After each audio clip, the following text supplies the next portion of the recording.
Welcome to Tim's Garage. In this episode we're going to be installing this CPE dump pipe. This is a massive chunk of metal and that's going to be a lot of fun. So we're going to stick it in this MS6, Mazda Speed MPS 6, and that's going to be pretty awesome. So this is how you do it. It is late at night, so I can't talk too loud. We're not going to use power tools. It's cold, it's middle of winter in Sydney, and I'm not working in my shed because my car's in there getting the engine done. So yeah, should have some fun there. Well, this car makes the job a little bit easy because it actually has a few mods on it already.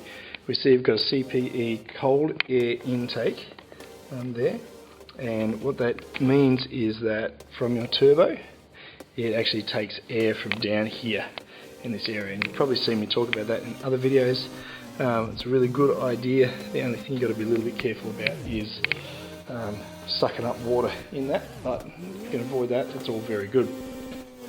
The other thing with this car is that it's running a HDI front mount intercooler, which is the MS6 kit, which is all good. So that's going to actually make our job a little bit easier because we're not removing the top mount. So if you were doing this job and it had the original top mount, I'd say check on this video there, and that would show you how to remove your top mount, and that would bring you basically to what this looks like. And I'd encourage you to check out maybe this video to see how to remove your intake and those kind of things if you were trying to get there. The reason we need to remove our intake at some point is down under here, under the battery, will be a clip for our O2 sensors, which will actually need to be removed to remove a dump pipe. Working on this heat shield and this simultaneously.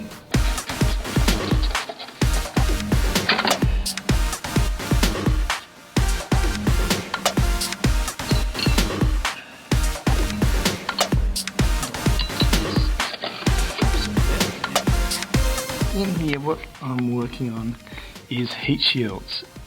There's a lot of heat shields. It's probably the worst part of this job, to be honest. Besides actually trying to get that first cat out, which is underneath more heat shields, because everyone's got heat shields. These are a pain. So what I've done is undone this first heat shield that was sitting down there. You saw me do the top one already. That just undoes with 4 10mm nuts, 1, 2, and then down the side 3 and another one lower, 4. You've got to pop out the little grommet on there, and we've taken that out, take the bracket off. I've now undone an 8mm screw that sits about here and comes out. These come out on weird angles, and I'm just in the process of just taking out a bunch of 10mm nuts on here. So if you look there, you see this one's now very loose and actually being held in by the O2 sensor.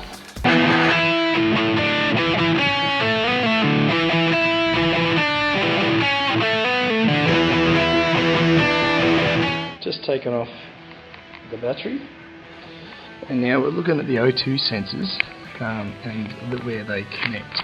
And so they connect here to this loom, and that's they connect to this loom. So if we're looking at bigger vision, bigger view, so intake, whatever that looks like, if that's the stock one, it's a plastic piece. Now this is the top view, and then from there they go down and out. And so if you were to follow these, one goes towards the back, down, feeds through there, and the other one goes up and around and across. So if I reach down there, I should be able to find it eventually if I find enough. But what we're going to do is we're going to pop them out of, we're going to pop them off their grommets and unplug them so they're ready to feed through when the time comes. overnight we've sprayed our O2 sensor and left that for a while, and then we've used our O2 socket to get that out.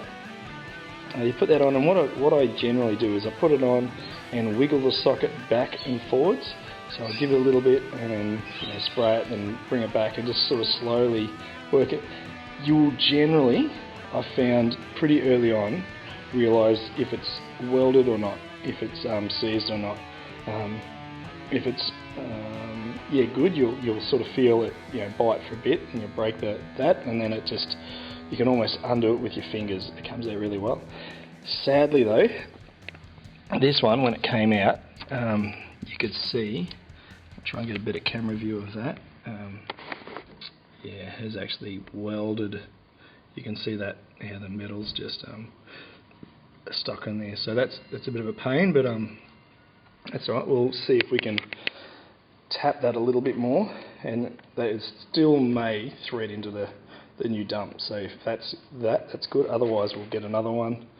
And we'll make that work. But that's pretty common. So if that does happen, just be wary of it. If you're doing this job and realise that they take a little while to ship a new one in, and eBay's the best way to go. But bit of a shame, but we'll onward and upward with the job.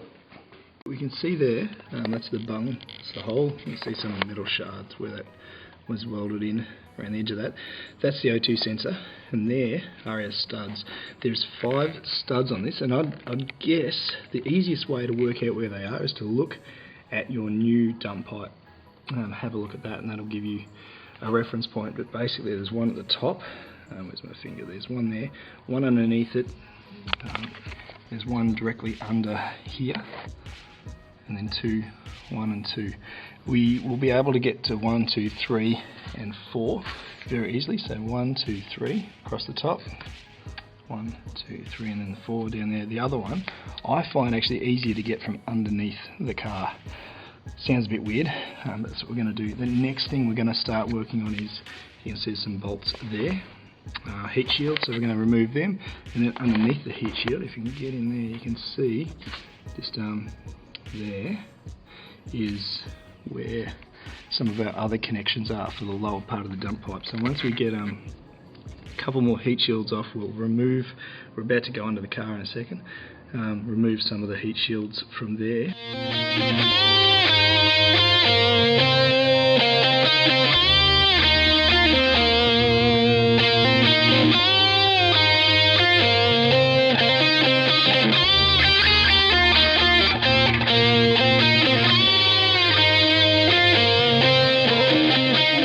Using a selection of extensions, such as I've got a deep 14mm 1/4" drive socket with a flexi joint thing, another long extension. Got a 1/4" drive, somewhere I've got another even shorter piece, and then I've got just my drill with the drill bit on the end that fixes it to a 1/4" drive socket, just to speed things up.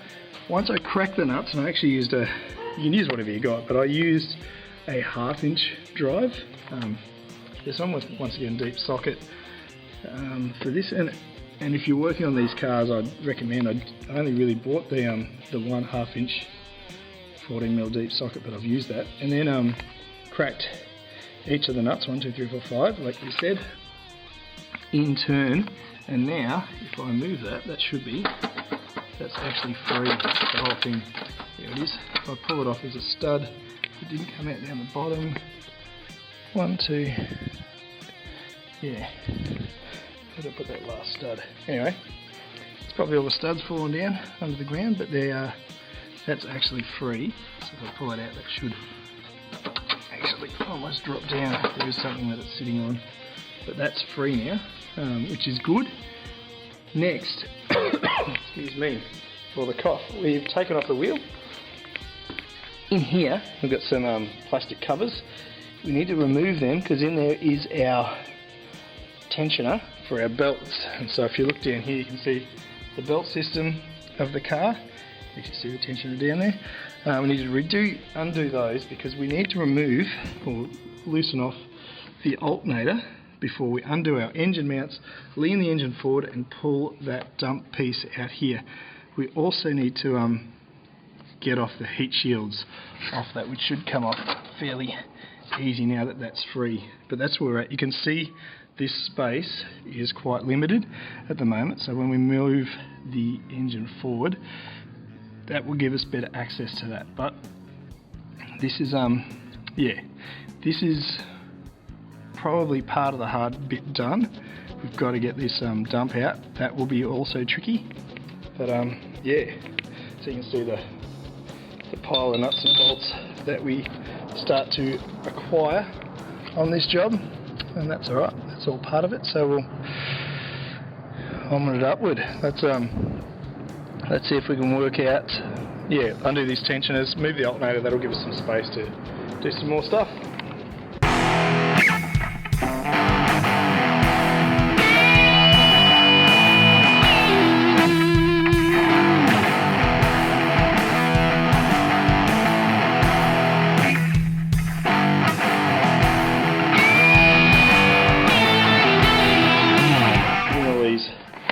Guards and everything else out of the way, so we're gaining access into there. I've probably moved too much stuff just for the video, but just to give us a better light. So we're aiming for that, which is a tensioner which will fit on a 14mm socket, and there's an arrow even on there, instructions to tell you which way to go with it. And we're going to loosen off the belt, take that off, so that we can undo the alternator. Fun times. I'll start doing some more now. There's another thing with this alternator is if you can see in there, you can see there's this material on top. That is a it's kind of a mesh thing, which heat-proof thing. Now you'll see here. Let me get that in the camera shot. There is a little bolt there. That's a 10mm head on that and a 14mm head on the end of the alternator. Long screws, a 10mm head. There's one up top and one down at the bottom. Just connect to this, hitting that plastic funnel which channels heat from the alternator away from the engine and also protects the engine from some exhaust heat there. So two 10mm screws on that. That will come off. It's a bit of fun to feed out. Once again, good reason to remove some of the plastic splash guards like we just did. And then there's three. There's one up the top here and two underneath of those 14mm nuts, bolts on the end that hold that alternator on. So once the tension is off and we've got the belt off the alternator, we'll undo those screws, bolts, and then lower that down, and we're on to the next bit. Okay, now we've got a bit more access. Now we're going to undo some bolts on that alternator. So the dump's actually fallen down. That's good. You want the dump down there. I don't want that on. Very good. So let's undo this alternator, and then into it.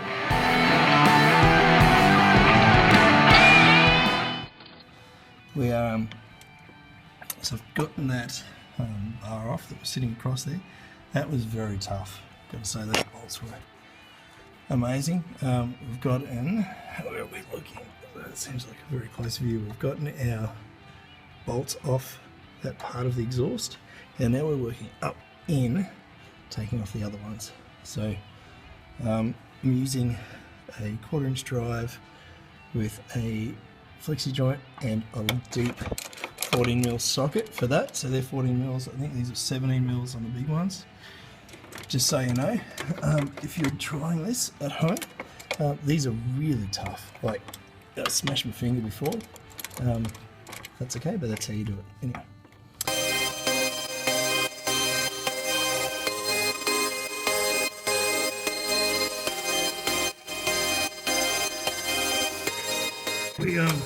We've had to drop that exhaust down a little bit just to get out that piece, which is all good. And now we are removing, without I stabbing my head, if I can help it, something like that. We're trying to get to, probably can't see it really, but it's quite dark in there. We're undoing some heat shields. It's a bit of fun. Much better with the light there, so you can see we've undone some of our little bolts there, but you can just see There's one bolt hiding at the back there, just down there. Little 10mm, which is sort of holding that all together. So we'll undo that. Hopefully that's it. So there's 2 on the top, 2 on the bottom. Hopefully that one, and then those heat shields will be free and will just come out so easy. Wishful thinking. Well, let's see what we can do with that anyway. Alternator's been dropped down. The dump pipe is actually off and sitting down there. Now the issue is we've actually got to get the first part of the dump pipe where the cat is out of the car. This gets a bit tricky, and to create space, which is the back cavity behind the engine, we've actually got to tilt the engine forward. So what that means is we're going to put a jack behind the engine. We're going to remove one of the bolts from the rear engine mount, and we're also going to remove the bolt on the side engine mount, which from memory is a 17mm socket. We're actually going to take the bolts right out. We're then going to pump up the back of the engine, which will lead our exhaust manifold. It'll actually give that a bit more space as that comes up and forwards to remove the dump pipe. Once we've got that forwards, the next thing is heat shields. We're going to take the heat shields off and get them out first through the larger space, which is always a lot of fun. Then dump pipe out. That's the actual removal part. Then we get to put the new one on.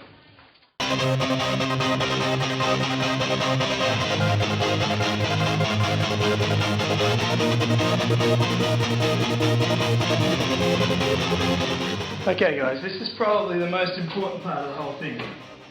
You need to face this away from yourself, sort of facing inside of the dump, sort of towards, I guess I'm looking at the mirror kind of thing. Then you work around, you need to twist a bit. See, we're almost there. Almost there. And it is out. Now, oh, that is just no fun at all. There it is. Silly blooming thing, you can see straight away how it goes from, you can see how it just straight away goes from the output. It doesn't open, it's not a divorce system, it's divorce separates the two, it's quite open, but then straight away it restricts. And there's our fantastically beautiful cavity, ready for the new one. So what we've done is from underneath we've brought up our new dump pipe, new shiny awesomeness. You can see that fits on there. We've got 2 little studs sticking through the bottom, which is holding that all together very nicely. And that's ready for 3 studs at the top, and that is looking ready to go. Basically, we're not going to do that yet because we want to get the alternator back on there and the heat shield and the sides on, and probably before we we'll get the engine sort of buttoned up. So we've done engine mounts, but we just want to get the alternator on, the wheel and everything else done up that we took off. Then we'll put that on for the final time. But this car, what we've just discovered is that this car had an aftermarket exhaust fitted, bit of a custom thing, and you can see exactly where the cut is, which is basically exactly where we're going to have to do some mods. So for this particular build, that's going to take a little bit more, but generally this doesn't need a mid piece because that's extra long. There's a flexi joint, and so that's a 1-piece dump pipe, goes all the way back, which is fine. This particular car has a 1-piece on there. We just got to cut off basically where that weld is. You can see that there, and that will allow us to to do that. Hopefully that's a join there, the T-piece down the end. That's alright, you guys don't need to worry about that for a general CPE dump fit. Generally, this end would just bolt on there and you'd be done, and that would be a lot easier. Just use the supplied fitting, but we're going to cut that and weld on a little bracket so we can complete this the way that it's meant to be. So we're getting actually close to put this thing back together. We're just torquing everything up. We're doing engine mounts, which talk about 70 newton meters. This is the wheels on, alternators on, In there we've got our top 3 bolts all done up nice and firm, ready to go. We're about to do the underneath bolts. Then we're going to start working with O2 sensors, and we're going to add our heat shields back. Then a bit more tidying up, plug in the O2 sensors, and the job's done. So we're pretty close. So we'll work underneath for a bit, and then we'll see where we go from there. And it's Jody. What you got? Just going to install the second O2 sensor now. We'll run that up into the engine bay again, and then we're going to be working on the one more bolt. There's one bolt on the dump underneath that we get, which is cool. But if I've got to be 100% honest, my hands are just wrecked. So actually I took a break from doing that one bolt because it's very tight. You can only get these little turns in there. So I'm happy to admit I'm a bit of a wuss when it comes to some of this stuff when you're not used to it. But respect to those who mechanic all the time. That's all I can say. Come on, let's do this. Alright, push this up.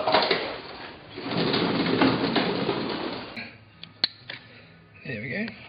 And there is our O2 sensors all together.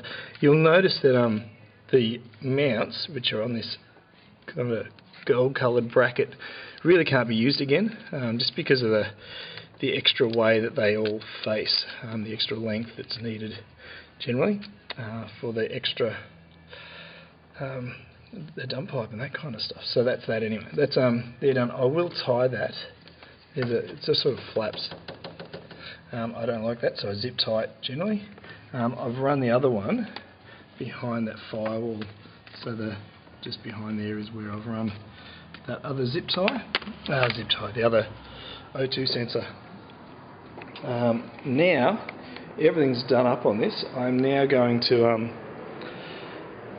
just finish with that brace, that underneath brace that we had some trouble with getting off. I'm going to put that one back on underneath here, and then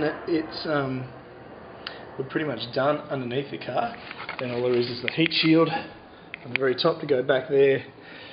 Battery goes back in, intercooler plumbing goes back on, and that is actually our dump pipe install. Now I would show you how to do, all that's left is the back connecting to the rest of the exhaust, but with this car being a bit different with the aftermarket exhaust on it, that's a little bit of a different scenario. So the story for this car is that tomorrow we're going to try and find an exhaust place and drive it while it's sounding like a race car to that exhaust place and get it fixed. But for now, as far as the DIY for the CPE goes, that's about it. But we're going to button up a couple of things, get them done, and yeah, so this is very close to being finished.